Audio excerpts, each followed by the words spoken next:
श्री शिवाय नमस्तु भयम। दोस्तों, जैसा कि आप सभी लोग जानते हैं कि 16 नवंबर 2025 यानी रविवार को पड़ रही है मार्गशीर्ष महीने की द्वादशी तिथि। और दोस्तों, यह वह तिथि है जो मार्गशीर्ष महीने में पड़ने वाली सबसे बड़ी तिथि है, क्योंकि यह रविवार के दिन पड़ रही है। और हमारे हिंदू धर्म में इसका बहुत ही बड़ा और विशेष महत्व होता है। पूज्य गुरु जी ने कहा है कि अगर कभी भी मौका लग जाए और मार्गशीर्ष महीने की द्वादशी तिथि रविवार को पड़ जाए तो आप लोगों को सिर्फ और सिर्फ 11 गेहूं के दाने वाला उपाय तो अवश्य ही करना चाहिए, क्योंकि इन दोनों तिथियों का संयोग बहुत ही कम आता है। इसी के साथ दोस्तों, गुरुजी ने कहा है कि जब भी मार्गशीर्ष महीने की द्वादशी तिथि पड़े तो आप लोगों को सिर्फ और सिर्फ 11 गेहूं के दाने वाला उपाय तो अवश्य करना। यह उपाय इतना खास है कि अगर आपने सही मुहूर्त पर सही क्रिया अनुसार 11 गेहूं के दाने वाला उपाय कर लिया, जो प्राचीन काल के समय का महा उपाय है, तो मान के चलिए दोस्तों, महादेव जी के आशीर्वाद से आपके जीवन का कितना ही बड़ा दुख हो, उससे आपको मुक्ति मिल जाएगी। आपकी कोई भी मनोकामना हो, मान लीजिए आप नौकरी की तैयारी कर रहे थे तो आपकी नौकरी लग जाएगी, आपका बंद पड़ा व्यापार चल पड़ेगा। और दोस्तों, आप जिस बीमारी से आप बहुत दिनों से परेशान थे, उस बीमारी से आपको मुक्ति मिल जाएगी। आपके जीवन में धन आना शुरू हो जाएगा, आपके जीवन में धन आने के नए नए रास्ते खुल जाएंगे। और मान के चलिए दोस्तों, फिर आपको किसी भी प्रकार की परेशानी का सामना नहीं करना पड़ेगा। इसीलिए दोस्तों, 16 नवंबर रविवार के दिन आप लोगों को इस वाले उपाय को जरूर कर लेना है। भले ही आपने पूरे साल भर इस उपाय को ना किया हो, पर अगर आपने इस मार्गशीर्ष महीने में पड़ने वाली द्वादशी तिथि के दिन अगर इस वाले उपाय को कर लिया तो आपको इस उपाय को करने का वह फल मिलेगा जिसकी आपने कभी भी नहीं करी होगी। इसीलिए आप लोग इस गेहूं वाले उपाय को एक बार जरूर कर लेना, ताकि आप लोगों के हाथ से यह मौका ना जा सके और आपको इस उपाय को करने का फल मिल सके। दोस्तों, यह उपाय पंडित जी ने अपनी अभी की ही शिव महापुराण की कथा में बताया है, जो इस उपाय को आज हम आपको बहुत अच्छे से समझाने वाले हैं। इस वीडियो को देखने के बाद इस उपाय को समझने के लिए आपको कोई और वीडियो को देखने की जरूरत नहीं पड़ेगी। तो दोस्तों, इस उपाय को आपको कैसे करना है, कब करना है, कहां पर करना, और उपाय को करते समय आपको किन किन गलतियों को नहीं करना है और आपको किन किन बातों का ध्यान रखना है, ये सारी जानकारी हम आपको इस वीडियो में देंगे। तो चलिए भक्तों, उपायों को शुरू करते हैं। अगर आप भी चाहते हैं कि महादेव जी का आशीर्वाद आप पर सदैव बना रहे तो वीडियो को लाइक करें, चैनल को सब्सक्राइब करें और कमेंट बॉक्स में हर हर महादेव जरूर लिखें। और अपने फायदे के लिए, गरीबी दूर करने के लिए इस वीडियो को पूरा देखकर जाना। यदि आज आपने वीडियो को बीच बीच में से देखा, काट काट कर देखा, तो जीवन में आपको कभी सफलता हासिल भी नहीं होगी। दोस्तों, ये 16 नवंबर रविवार द्वादशी तिथि का दिन ये इतना खास होता है, इतना महत्वपूर्ण होता है। देखा गया है कभी कभी बड़े बड़े पूजा पाठ अनुष्ठान से जो मनोकामना पूर्ण नहीं होते, वह 16 नवंबर रविवार के दिन एक छोटे से उपाय करने से ही आपकी मनोकामना पूर्ण हो जाती है। अब हम समझते हैं इस वाले उपाय को हमें करना किस समय है। इस 11 गेहूं के दाने वाले उपाय को हमें मार्गशीर्ष महीने के रविवार के दिन करना किस समय है। तो देखिए, इस उपाय को करने का जो समय है वह सुबह का समय है और शाम का समय है। अब देखिए, यहां पर हम मुख्य रूप से सुबह का समय नहीं बोलेंगे, क्योंकि 16 नवंबर रविवार द्वादशी तिथि का दिन है और इस दिन प्रदोष काल के समय का बहुत महत्व होता है। बाकी अगर सुबह के समय भी करेंगे तो भी अच्छा होगा, उसमें कोई भी दिक्कत वाली बात नहीं है।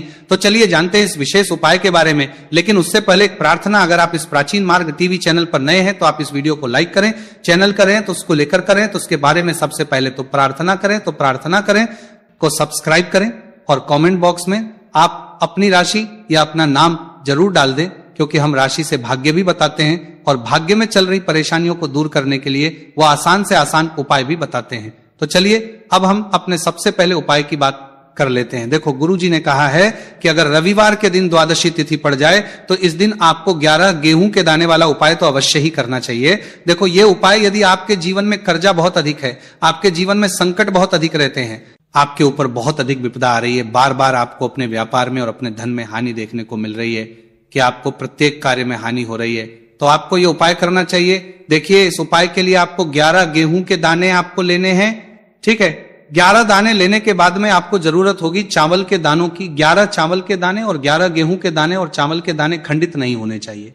अब आप कहोगे भैया गेहूं कहां से लेने? देखो, आपको किसी भी किराना स्टोर पर गेहूं के दाने आपको आसानी से मिल जाएंगे, जाकर ले लेना, ठीक है ना। 11 गेहूं, 11 चावल के दाने लेने हैं। साथ ही साथ आपको एक तांबे का लोटा है और उस तांबे के लोटे में आपको जल भरना है। जल आपका खुद के घर का होना चाहिए, मंदिर का नहीं होगा। अब आप ये सब सामग्री लेकर पहुंच जाओगे महादेव के शिवलिंग के पास में शाम के टाइम पे प्रदोष काल में। देखो जब आप ये उपाय कर रहे हो तो अपना फेस रखना उत्तर दिशा, नॉर्थ डायरेक्शन की तरफ। अब यहां पर जो मैं आपको क्रम बताने जा रहा हूं ना, उस मेरे क्रम को बहुत ध्यान से सुनिए। महादेव को अगर कोई सबसे प्रिय है ना, तो उनकी सबसे छोटी पुत्री जिनका नाम है माता अशोक सुंदरी, जो आपके पास में चावल 11 दाने हैं ना, उन चावल के 11 दानों को माता अशोक सुंदरी के स्थान पर आपको अपना नाम और गोत्र बोलते हुए समर्पित कर देने हैं ना। और चावल के दानों को रखने के बाद में जो आपके पास में तांबे का लोटा है ना, उस तांबे के लोटे को कहीं पे भी हम जल नहीं चढ़ेंगे, सिर्फ और सिर्फ माता पार्वती का जो हस्तकमल आपको दिख रहा है यहीं पे गोल गोल आपको समर्पित करना है, उसी जल को, और कहीं नहीं, ना तो माता अशोक सुंदरी के स्थान पर, ना तो शिवलिंग के ऊपर, सिर्फ आपको यहां पे गोल गोल जलाधारी पर आपको उस जल को समर्पित करना है। अब आपके पास में बचे हुए हैं 11 गेहूं के दाने और बचे हैं, उन्हीं 11 गेहूं के दाने को आपको अपनी मनोकामना, अपने विशेष कहते हुए महादेव के शिवलिंग के ऊपर अगर आप द्वादशी तिथि के दिन प्रदोष काल में समर्पित कर देते हैं तो आपकी जो भी मनोकामनाएं होंगी, जो भी विश होंगी, महादेव पूरी जरूर करते हैं। अन्न को समर्पण करने से, उस खासकर गेहूं को समर्पण करने से हमारी इच्छाएं पूरी होती हैं। और अगर वो दिन रविवार द्वादशी तिथि का दिन हो तब तो इससे सुंदर संयोग कुछ भी नहीं हो सकता। आपकी इच्छाओं को पूरा करने के लिए स्पेशल बहुत प्यारा सा उपाय आप सभी को जरूर करना है। ध्यान में रखिएगा, ये उपाय प्रदोष काल में करना है। देखो गुरुजी ने कहा है भगवान शिव के शिवलिंग पर 33 कोटि देवी देवताओं का वास होता है। अगर हम शिवलिंग के सामने कुछ भी उपाय करते हैं तो हमारे सभी देवी देवता हमसे खुश हो जाते हैं। ये उपाय आपको अवश्य करना है। देखो सुबह के टाइम नहीं कर सकते, ठीक है। अब बात करते हैं अगले उपाय की। देखो इस उपाय के लिए आपको लेना है एक गोल बाती का दीपक। आप चाहे तो मिट्टी का ले सकते हैं या फिर घर से शुद्ध आटा मढ़कर उसका दीपक आप तैयार कर सकते हैं। इसके बाद आपको लेना है शुद्ध गाय का घी, अगर वो नहीं है तो कोई भी देसी घी इस्तेमाल कर सकते हैं, जिससे आपको दीपक प्रज्वलित करना है। देखो अब ये सब सामग्री लेकर आपको जाना है प्रदोष काल में आपके घर पर तुलसी जी के घेरे के पास में। देखो ये उपाय तो आपको अवश्य करना है। देखो वहां पहुंचकर सबसे पहले वो दीपक आपको प्रज्वलित कर देना है और का 11 बार जाप करना है। उसके बाद आपको अपने सीधे हाथ में थोड़ी हल्दी लेकर उस दीपक में अपना कार्ते तो नाम और गोत्र बोलते हुए डाल देना है। उसके बाद माता लक्ष्मी से आपको प्रार्थना करना है कि हे महालक्ष्मी हमारी सभी दुख तकलीफों को दूर करो, हे महादेव हमारे सब दुख कष्टों को खत्म करो। इस भावना से आपको ये उपाय करना है। चलिए अब बात कर लेते हैं दूसरे उपाय की। दोस्तों आप सभी जानते हैं कि रविवार द्वादशी तिथि का दिन समर्पित होता है भगवान महादेव को या कि माता पार्वती को। द्वादशी तिथि का दिन समर्पित होता है और जब भी हम शिवलिंग के ऊपर कोई भी उपाय करते हैं तो इससे हमें एक साथ भगवान महादेव की ओर माता पार्वती की कृपा प्राप्त हो जाती है। देखिए दोस्तों गुरुदेव ने बताया है कि रविवार के दिन किया जाने वाला यह सबसे खास और सर्वश्रेष्ठ उपाय है। 7 चने की दाल लेनी है। देखिए आप 7 चने की दाल भी ले सकते हैं या फिर 11 भी ले सकते हैं, 21 या फिर 108 चने की दाल ले सकते हैं। यदि आप 21 चने की दाल लेते हैं तो ये आपके उपाय के लिए अत्यधिक सर्वोत्तम होता है। तो इस प्रकार से आप कम से कम 7 चने की दाल ले सकते हैं और अधिक से अधिक आप 108 चने की दाल ले सकते हैं। अब देखिए इसी के साथ में आपको मात्र 1 लोटा शुद्ध जल लेना होगा तांबे के पात्र के अंदर अपने ही घर से, और साथ ही में आपको मात्र 1 से 2 गू के टुकड़े भी लेने हैं। देखिए रविवार द्वादशी तिथि का दिन भगवान महादेव को होता है। आपको ये जो सारी सामग्रियां हैं इन्हें लेकर के पहुंच जाना है भगवान शिव के मंदिर में। इस उपाय को आप सुबह से लेकर के शाम तक किसी भी समय में कर सकते हैं, लेकिन यदि आप शाम के समय इस उपाय को करते हैं तो यह उपाय आपके लिए और अधिक सर्वोत्तम होता है। तो यदि आपको प्रदोष काल के समय में मिल जाता है तो फिर आप प्रदोष काल में भी कर सकते हैं या फिर आप पूरे ही दिन में किसी भी समय इस उपाय को कर सकते हैं। शिव मंदिर पहुंचने के बाद सबसे पहले तो आपको दक्षिण दिशा में बैठ जाना है, उत्तर दिशा की तरफ आपको अपना मुख कर लेना है। लेकिन यदि शिवालय में भीड़ है, शिव मंदिर में भीड़ है, तो फिर आप किसी भी दिशा में बैठकर इस उपाय को कर सकते हैं। तो देखिए सबसे पहले आपके पास जो गुड़ के टुकड़े हैं, जो आप गुड़ के टुकड़े लेकर के आए थे, उन्हें आपको शिवलिंग के सामने ही जो आपके पास एक लोटा जल है उस पात्र में आपको ये गुड़ के टुकड़े डाल देना है।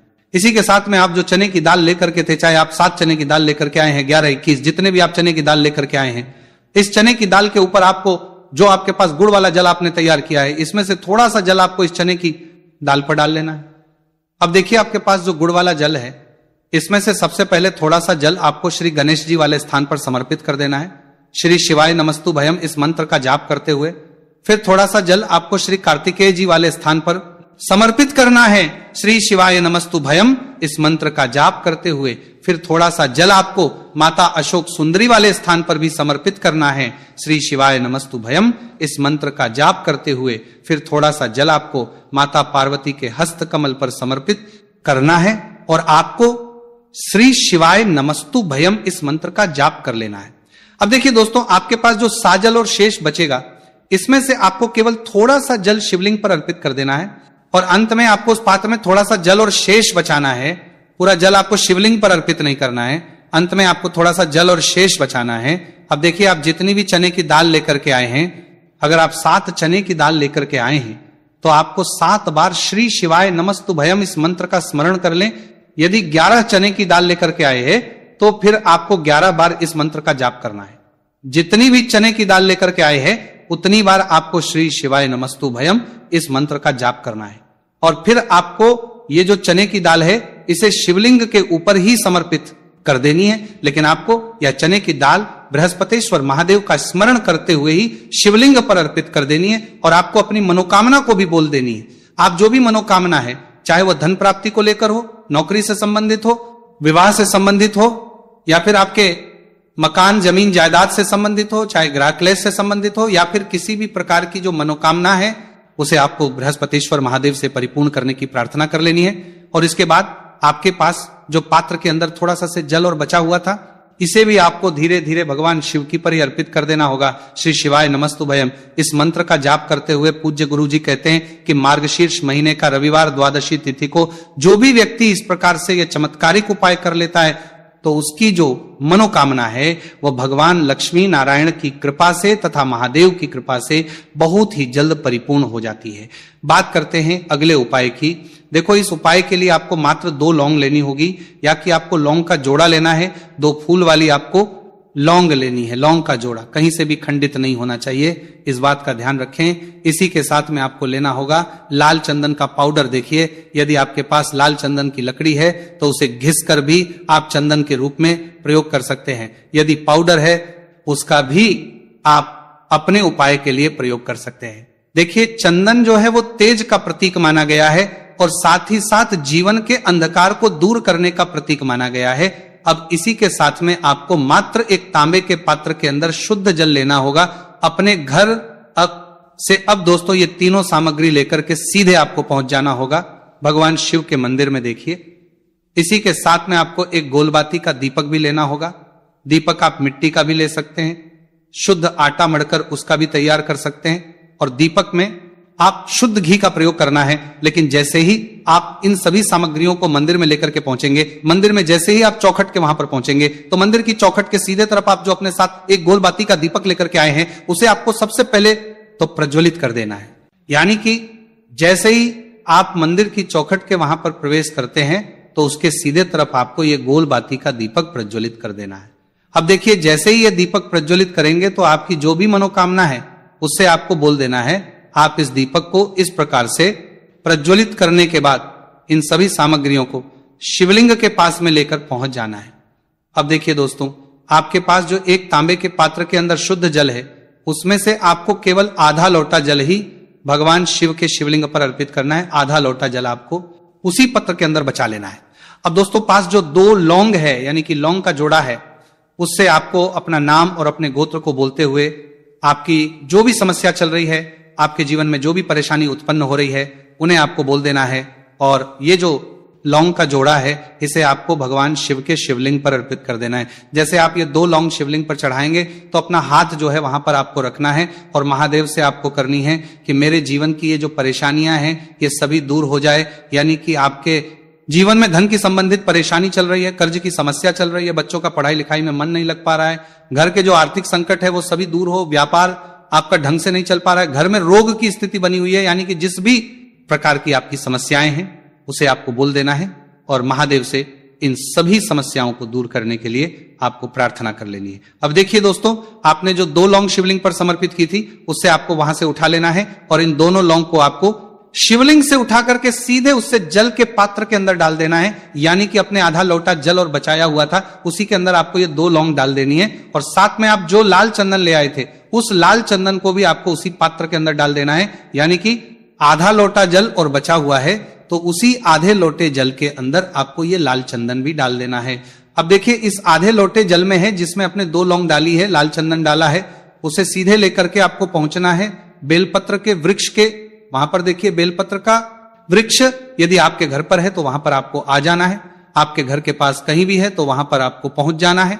और उसके बाद आपका जो मुख है वह दिशा की ओर होना चाहिए और उसके बाद आपको अपना नाम और अपनी गोत्र को बोलना है और पुनः अपने जो भी परेशानियां शिवलिंग के पास में बोली थी उन्हें आपको वापस से बेलपत्र के वहां पर भी बोल देनी है।